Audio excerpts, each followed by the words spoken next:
Vocês viram aí, depois da Venezuela, a parada do Trump agora é a Groenlândia. Mas por quê? O que é que tem na Groenlândia que nós não sabemos? E pra começo de conversa, onde é que fica essa tal de Groenlândia? Quem é que manda lá? Não tem lei não? O Trump chega e fala o que quer. O que a Rússia e a China têm a ver com essa questão aí? Hoje você vai aprender de forma simples e visual por que os Estados Unidos querem tanto a Groenlândia. Primeiro, é muito importante a gente entender quem é a Groenlândia. Estamos falando aqui da maior ilha do mundo, que fica situada entre a América do Norte e a Europa. Cerca de 80% da Groenlândia está coberta por uma vasta camada de gelo. E de cara, olhando a posição dela no mapa, com os Estados Unidos aqui de um lado e a Rússia aqui de outro, já dá para entender por que a Groenlândia importa tanto. Ela tem cerca de 60 mil habitantes, a maioria desse povo, o povo Inuit, e apesar de ser enorme, a Groenlândia não é considerada um continente. E está politicamente ligada à Europa pelo reino da Dinamarca. E hoje, na teoria, é um país autônomo constituinte, com os dinamarqueses responsáveis pela defesa nacional, pela política externa e pelo sistema monetário. Quer dizer, a Groenlândia não possui presidente, porque ela não é uma república independente. Por isso que o poder lá está dividido da seguinte forma: tem um primeiro-ministro que foi eleito e realmente governa a ilha e cuida dos assuntos internos. Mas também tem um chefe de estado, né, que representa o reino da Dinamarca e tem um papel ali cerimonial. Tá, beleza, entendi. Mas como é que começa o interesse dos Estados Unidos pela Groenlândia? Ih, isso aí é coisa antiga, desde 1867. Foi o mesmo ano que os Estados Unidos comprou o Alasca da Rússia. Nesse meio tempo aí, a Groenlândia começou a entrar no radar dos americanos. Essa ocasião mostra pra gente que sim, é possível um país comprar o outro. Mas essa de comprar o outro país, por que isso acontece? Basicamente é como se fosse um grande acordo imobiliário. Ou esses países vendem porque estão precisando de dinheiro rápido, ou então porque eles não conseguem de alguma forma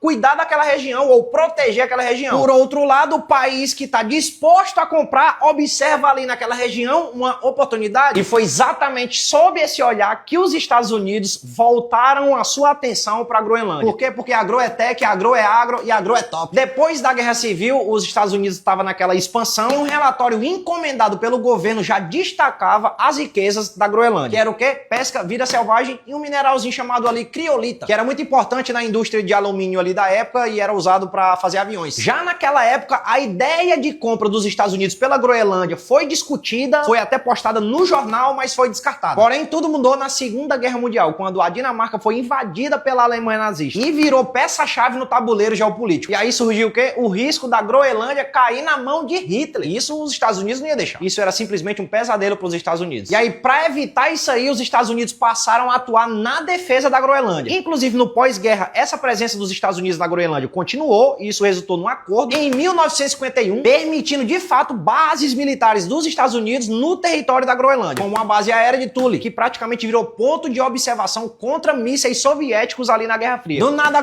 tá como a Groenlândia no meio do fogo cruzado aqui na Guerra Fria. De um lado, os Estados Unidos, do outro, a União Soviética. Tá massa aí os vizinhos. Ou seja, até aqui a importância da Groenlândia para os Estados Unidos era basicamente posição, de estratégia mesmo, militarmente falando. Só que aí a parada começou a mudar. No século XXI entrou outro fator no jogo: o clima. O aquecimento global está simplesmente derretendo o gelo do Ártico e assim abrindo novas rotas marítimas. Estudos e levantamentos recentes indicam que a Groenlândia tem grande potencial na exploração de recursos naturais. Que recursos são esses? Petróleo, gás, ferro, urânio e alguns minerais ricos chamados de terras raras. Ah, agora as coisas estão começando a fazer sentido. Toda a inteligência artificial e toda a tecnologia como um todo dependem muito de terras raras. E os Estados Unidos já se ligou nisso. Mas a China também. Inclusive hoje a China domina boa parte do mercado de terras raras. E claro que isso preocupa demais os Estados Unidos. Sendo assim, para os Estados Unidos controlar as terras raras da Groenlândia, ou pelo menos ter influência, passa a ser automaticamente uma forma de diversificar a oferta e diminuir a dependência da China. Ao mesmo tempo, esse lance aí do clima tá diminuindo as geleiras também é uma parada boa, porque com essas novas rotas marítimas do Ártico que estão se abrindo, o caminho entre a Ásia, a Europa e a costa leste dos Estados Unidos fica um pouco menor e mais barato. Assim, economiza tempo e dinheiro no transporte global do comércio. Então, para os Estados Unidos, ter uma presença forte numa ilha que fica bem no meio desse caminho, dá vantagem para vigiar, proteger e influenciar o comércio ali naquela área. Então é por isso que, além da questão militar, a Groenlândia entra no radar como peça fundamental de logística, de comércio e de energia. É exatamente nesse contexto que o Trump está fazendo toda a sua narrativa. Para ele e para parte da equipe de segurança dos Estados Unidos, a Groenlândia é extremamente importante para manter vantagem em relação relação à China e à Rússia ali no Ártico. Isso garantiria um escudo defensivo avançado e de quebra acessar recursos naturais que são considerados muito importantes para o futuro. E por que aparentemente o Trump está tão focado nessa questão? Porque os outros países também estão se mexendo. A Rússia, por exemplo, está reforçando as suas bases e está rompendo o gelo no Ártico ali com seus navios. E fora a Rússia também tem outro país, a China. E aí o buraco fica mais embaixo. A China vem investindo em projetos de mineração, em pesquisa e infraestrutura ali naquela região, mesmo não sendo um país ártico. E isso tudo aumenta a sensação para a visão dos Estados Unidos de que se eles não fizerem alguma coisa,